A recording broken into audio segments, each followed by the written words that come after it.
এলাকার ড্রেনের জল সরাসরি এসে পড়ে স্কুলের পুকুরে, আর সেই জল উপচে ভাসিয়ে দিচ্ছে ক্লাসরুম থেকে লাইব্রেরি, স্টাফ রুম থেকে অফিস ঘর। পূর্ব মেদিনীপুরের কাথির একটা স্কুল কার্যত জলবন্দি। পড়াশোনা তো শিখে পরীক্ষা হবে কিনা সেটাই এখন চিন্তার। টানা বৃষ্টিতে জলমগ্ন পূর্ব মেদিনীপুরের কাঁথি দেশপ্রাণ ব্লকের বিচুনিয়া জগন্নাথ বিদ্যা মন্দির। ক্লাসরুম থেকে লাইব্রেরি, স্টাফরুম থেকে অফিস, প্রতিটি ঘর জলের নিচে।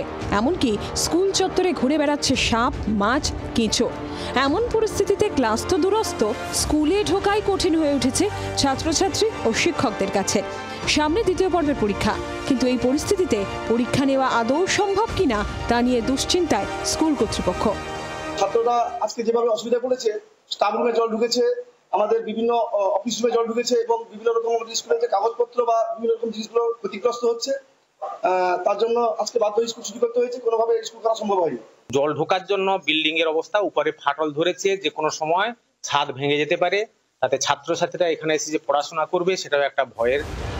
স্কুলটি সমুদ্র উপকূলবর্তী এলাকায় অবস্থিত এবং নিচু জায়গায় গড়ে ওঠায় প্রতিবার বর্ষাতে এমন জলবন্দি দশা হয়। তার উপর স্থানীয় পঞ্চায়েত এলাকার ড্রেনের জল সরাসরি এসে পড়ে স্কুলের পুকুরে, আর সেই জল উপচে প্লাবিত করছে স্কুলের একাধিক ঘর, যা সরাসরি প্রভাব পড়ছে ছাত্রছাত্রীদের স্বাস্থ্য ও পঠন পাঠনে। কিন্তু আমি বুঝতে পারছি না এই স্কুলে কিভাবে পরীক্ষা দিব। আমাদের এই জামা প্যান্ট ইত্যাদি ভিজে যাচ্ছে এবং আমরা কিভাবে পরীক্ষা দিব তা বুঝতে পারছি না। ছেলেগুলো কিভাবে পরীক্ষা দিতে আসবে সেগুলো ভাবছি। আমার ছেলের জন্য নয়, এই যে 1000-1200 জন ছেলে আছে, তারা কিভাবে পরীক্ষা দিবে? এইভাবে জল জমে থাকলে শিক্ষা কার্যক্রম তো ব্যাহত হচ্ছেই, জ্বর জ্বালাও হচ্ছে পড়ুয়াদের। এই জল যন্ত্রণা কবে শেষ হবে সেদিকেই তাকিয়ে স্কুল কর্তৃপক্ষ থেকে অভিভাবক সবাই। ক্যামেরায় দেব মল্লিকের সঙ্গে কিরণ মান্নার রিপোর্ট, জি 24 ঘন্টা। বাংলার আওয়াজ, বাঙালির আবেগ, জি 24 ঘন্টা।